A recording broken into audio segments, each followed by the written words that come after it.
აფხაზეთისა და ცხინვალის რეგიონებში მშვიდობის დამყარებისათვის მთავარი დამაბრკოლებელი ძალა რუსეთია. ეს არის ციტატა ნატოს საპარლამენტო ასამბლეის ახალი რეზოლუციიდან, რომელსაც მოსკოვის მწვავე რეაქცია უკვე მოყვა, მაგრამ კრიტიკას მოსკოვი მუქარით პასუხობს და ყველას ახსენებს, რომ წინ ზამთარია სითბო, გაზი, დენი და შუქი კი საჭირო კრიტიკის მიუხედავად ოკუპირებულ ტერიტორიაზე რუსული შეიარაღება იზრდება, რუსი მესაზღვრეები ეგრეთ წოდებულ საზღვარზე მავთულხართების გასავლებად ეზრდებიან. ახალგორთან კი ცოცხალი ძალა მატულობს. ნოდარ მელაძე თემის დეტალებით.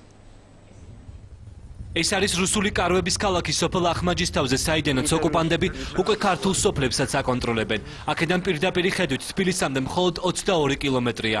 ამ კარვების გაშლით ახალგორში FSB-ს ჯარებმა სტრატეგიული სიმაღლეების დიდი ნაწილი დაიკავეს და ოკუპირებულთან ერთად მათი ხედვის ზონაში თბილისის კონტროლირებადი ტერიტორიებიც მოხვდა.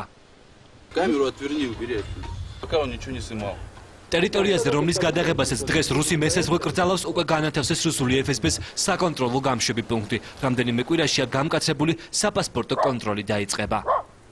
ამ შლაგბაუმსა და ქვიშის ამტომრებს ოკუპირებული ახალგორის გარშემო მალე რუსული FSB-ს ახალი საზღვარი შეცვლის. ოკუპანტები მიტაცებული სოფლების პერიმეტრზე მსგავსი სახის მართულხლართებსა და სიგნალიზაციის ამ სისტემას დაამონტაჟებენ. ნებისმიერი შეხების შემთხვევაში სიგნალიზაცია ჩაერთვება და გლეხი, რომელიც მშობლიურ სოფელში მიდიოდა, სოფლის ნაცვლად უკვე ციხეში აღმოჩნდება. ოკუპირებულ ტერიტორიაზე შერეღებული ძალების შეყვანის გამო რუსეთი ნატოს საპარლამენტო ასამბლეის კრიტიკის ობიექტი გახდა. უკვე მზად არის რეზოლუციის პროექტი, სადაც წერია, რომ რუსეთი ოკუპირებული ტერიტორიის მილიტარიზაციას ახდენს და სიტუაციას რეგიონში კიდევ უფრო ძაბავს. საქართველოს უსაფრთხოების საკითხი რჩება ისევ რთული, ისევე როგორც ეს აგვისტოს ომის შემდეგ. რუსეთი არის რეგიონში მშვიდობის დამყარებისთვის მთავარი დამაბრკოლებელი ძალა. ის ზრდის სამხედრო კონტინგენტს აფხაზეთსა და ცხინვალის რეგიონში. არსებობს რისკი, რომ სიტუაცია ადმინისტრაციული საზღვრის მიღმა ისევ გადაიზარდოს დაპირისპირებაში. ეს გახლავთ ერთ-ერთი ფუნდამენტური დოკუმენტი, იქნება ალბათ სახელმძღვანელო საომავლოთაც ტალევინის დასკვნას ეყრდნობა დოკუმენტი იმასთან დაკავშირებით, რომ უნდა მოხდეს მონიტორების გაძლიერება, მათი ფუნქციების როლის გაზრდა და იმავდროულად სრულიად სასახად არის ნათქვამი, რომ ერთადერთი დამაბრკოლებელი მშვიდობის მიღწევისა რეგიონში გახლავთ რუსეთის ფაქტორი. 27 პუნქტიანი რეზოლუცია, რომელიც ედინბურგში 12 ნოემბერს უნდა დაამტკიცონ პორტუგალიელმა მომხსენებელმა მოამზადა. დოკუმენტში აგვისტოს ომის შედეგებთან ერთად საქართველოს ნატოს ურთიერთობებზეც არის საუბარი. მომხსენებელი წერს, რომ თბილისმა ალიანსის მოთხოვნების დიდი ნაწილი უკვე შეასრულა. დოკუმენტის ავტორები სამხედრო ბლოკის ხელმძღვანელობას დაწყებული რეფორმების დასასრულებლად საქართველოს დახმარებას თხოვენ. საქართველოს გაწევრიანება ნატოში არის გარდაუვალი პროცესი. საქართველომ უნდა განაგრძოს თავისი რეფორმები. აღსანიშნავია, რომ ვალდებულებების დიდი ნაწილი არის შესრულებული, მაგრამ აუცილებელია, რომ რეფორმები გაგრძელდეს. უნდა გაძლიერდეს დემოკრატიული ინსტიტუტები.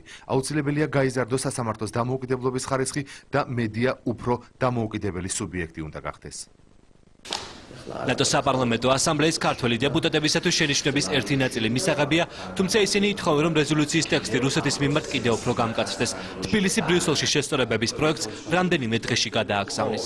უნდა იყოს მსჯელობა სწორედ ამ დოკუმენტზე და ამასთან მიმართებაში ყველა ის ცვლილება იგივე რეფორმები არა მარტო თავდაცვის ნაწილში, არამედ პოლიტიკურ ნაწილში, რაც შეეხება პოლიტიკურ ნაწილს, ბუნებრივია, ჩვენ გვექნება ჩვენი შენიშვნები, ჩვენი მოსაზრებები და საბოლოო ჯამში მიღებული დარწმუნებული ვარ, მიღებული იქნება ისეთი დოკუმენტი, რომელიც ადეკვატურად ასახავს საქართველოს დღევანდელ მდგომარეობას ნატოში ინტეგრაციასთან მიმართებაში.